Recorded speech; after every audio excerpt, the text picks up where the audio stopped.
My name is GIna Navarrete, and I'm proud to address you today as the co-president of the Charlotte Women's March. We thank you for showing your support on this chilly day. You inspire and motivate us to continue to the work we are doing. Like many of you here, I wasn't really involved in politics or activism before the 2016 election. But in January 2017, like many of you here, I woke and began to volunteer. The million-dollar question is, what do we do with this newly found insight? Will we come out better for it? The answer to the question is in all the women-led movements. Women feel empowered, and it's continued to spread like wildfire. In India, 5 million women stood next to each other to create the largest human chain in history. They were protesting sexual abuse and violence. Those women, like all of you, learned that we are powerful, we are relentless, and that we don't need to be invited to the table to take a seat at the table. And if you doubt yourself and ask, what can I do? I'm just one woman. Remember that it was a woman that initiated the American Equal Rights Association. It was a woman that helped find freedom through the Underground Railroad for many slaves. It was a frail-looking, humble woman who went among the untouchables in the streets of India to treat those with leprosy. And who do you think refused to give up her seat in Boston, Alabama? Say it with me. Who did it? It was a woman. Increasing women in government by 5% has shown that countries become 5 times less likely to use violence in a crisis. Just 5%. States and countries are also more likely to achieve lasting peace after a conflict when women are part of the negotiations. Throughout history, women have earned a reputation as peacemakers. So let's not forget, it was 20,000 women who marched in South Africa to protest the initial apartheid laws.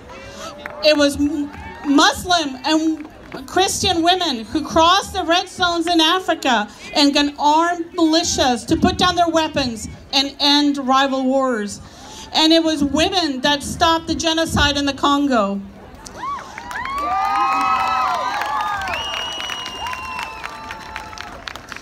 It was a peaceful protest of thousands of women that ended the 14-year war in Liberia. Around the world, 1 in 3 women will experience violence at some time in their lives. And many of these acts of violence will not be prosecuted. So who do you think fought back and pushed the international criminal courts to recognize rape and sexual violence as crimes against humanity? Women! You're getting it, yeah. And more recently, it has been the women of the Me Too movement who have taken down politicians, business leaders, and Hollywood moguls by coming forward and bravely speaking out against sexual harassment and assault. Now, our marches have not been embraced by everyone. Many have tried to divide us. Some have compared us to angry mobs. So when politicians ask, why are these women still marching? We must answer that now, as always. We are marching to bring transformative change into our communities. And when politicians refer to us as a bunch of silly girls, you remind them that women have always been the source of change. Yes. But how long are we going to allow healthcare disparities, wage gaps, and other gender inequalities? How long are we going to let politicians try to dictate what we can and cannot do with our bodies? How long are we going to allow the rights of immigrants and the LGBTQ community to be marginalized?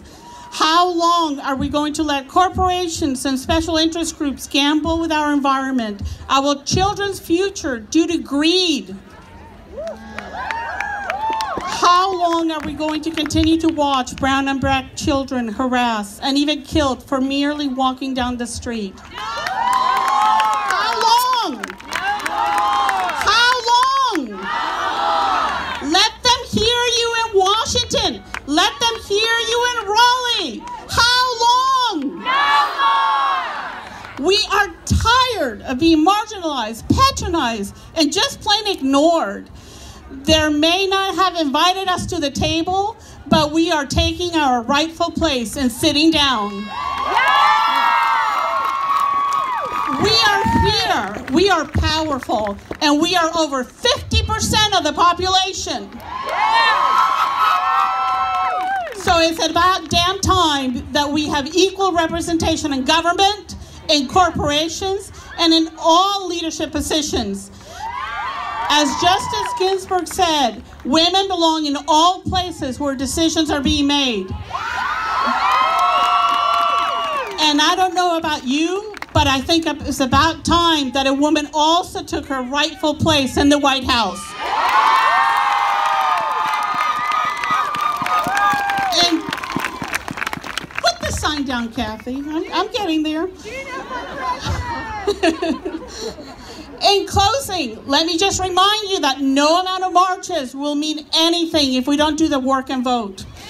So don't just complain. Don't just get on social media. Curl up and do something about it.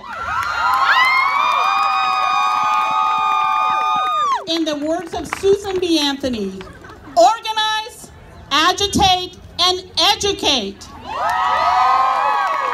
And I will add my favorite four-letter word now, vote.